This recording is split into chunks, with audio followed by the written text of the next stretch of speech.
founder of Greenlight Planet Inc.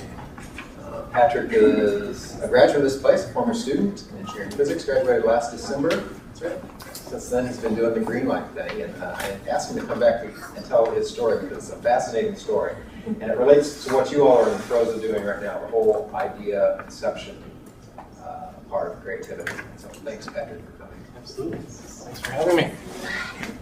So, my name is Patrick Walsh. Like Bruce said, I graduated in December, and I'm really happy with having me out here. First of all, this is a class on creativity. If anybody's thinking about creating something, I would suggest talking to Bruce personally because he really helped me start creating stuff at U of I.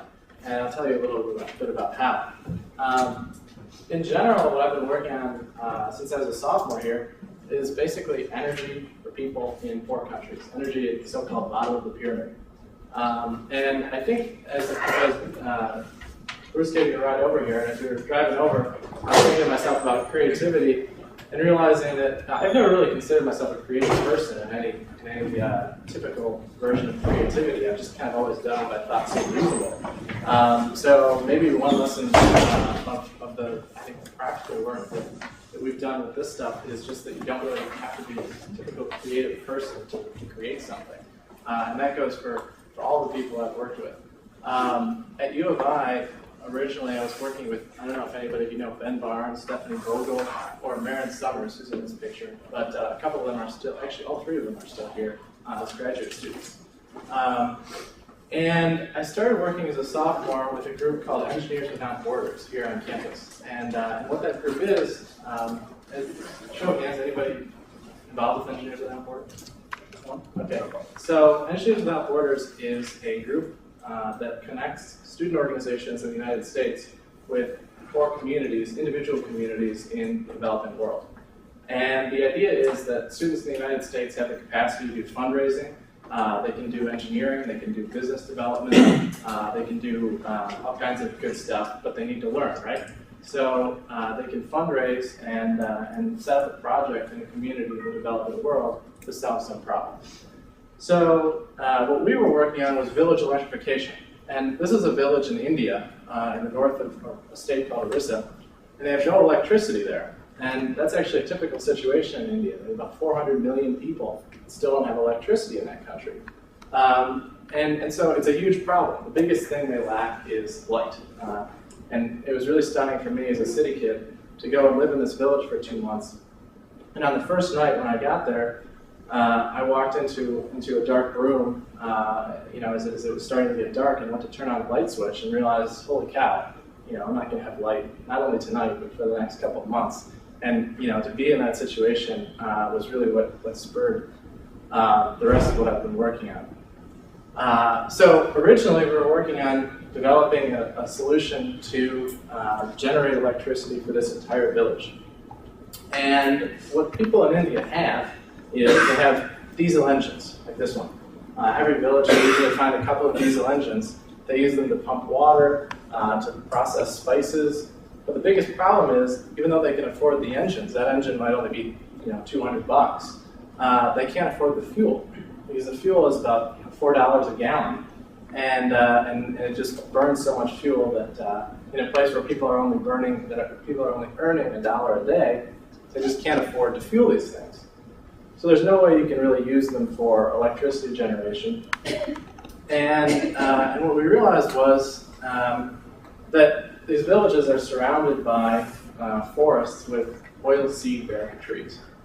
And it turns out that the first diesel engines were actually run on vegetable oil. Not petrodiesel like we do today, but actually peanut oil was one of the first fuels for diesel engines. So looking at these seed trees scattered around the villages, it was obvious that there's a fuel source there. And I don't know if any of you have heard about people in the United States who run their cars on vegetable oil. But we basically thought, well, if people can run their cars on waste vegetable oil here in the United States, why can't we do something similar in India? So we basically set up a system to allow people to convert these oil seeds into fuel. They would press the seeds, they would filter the oil, then we modified an engine to burn that oil. and it's a workable system. These people can produce anywhere from $1, $2, $3 worth of fuel with half a day's work. And so they're basically doubling or tripling their income and also providing a way to actually light up the village. And we went back to the village a year and a half later and found that these folks had actually wired up their entire, about half of their village, and they had installed light bulbs in 60 homes. And they had set up all kinds of their own creative ways of processing, collecting and processing this vegetable oil. Working with Engineers Without Borders was just fantastic because I got to see what life is like in these villages. And that's, I think, crucial to do any kind of, you got to understand people before you can help them. So looking at this project, we realized that we developed something that was good for one village, right? There are 50,000 villages in the state of Orissa alone, where we were. And there are hundreds of thousands of villages in India. So the question was, how can you scale this to the rest of the country? And this is, I guess, probably the hardest part of creativity for me, is realizing when you're stuck.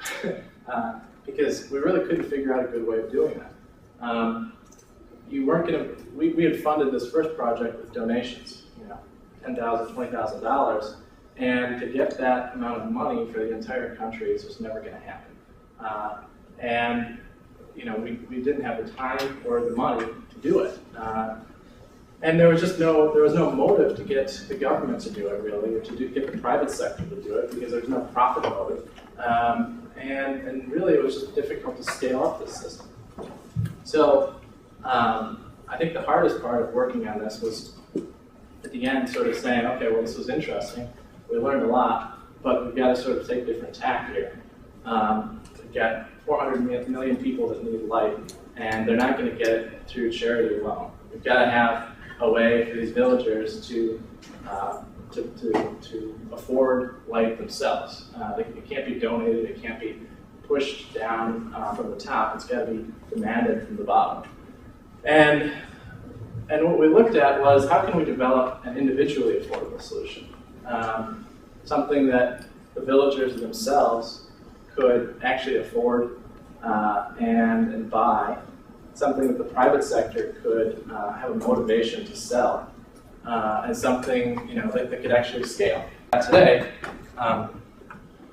this is a new product, and it's called the Solar Flare. And it's, like I said, a solar-powered LED lantern. So this is a solar panel, and it goes on top of the user's house, and there's a long cord. You saw some pictures of the huts. Most of these huts are just thatch-roofed huts, small one-room homes, and people can just thread this cord right through their roof. You put the panel on the roof and plug this into the lamp. And during the day that charges. And overnight, you can unplug it, and this thing has basically the same amount of light output. Actually, on its low power mode, the same amount of light output as a kerosene lamp. It's got a high power mode that will put out actually twice as much light as the current kerosene lamps.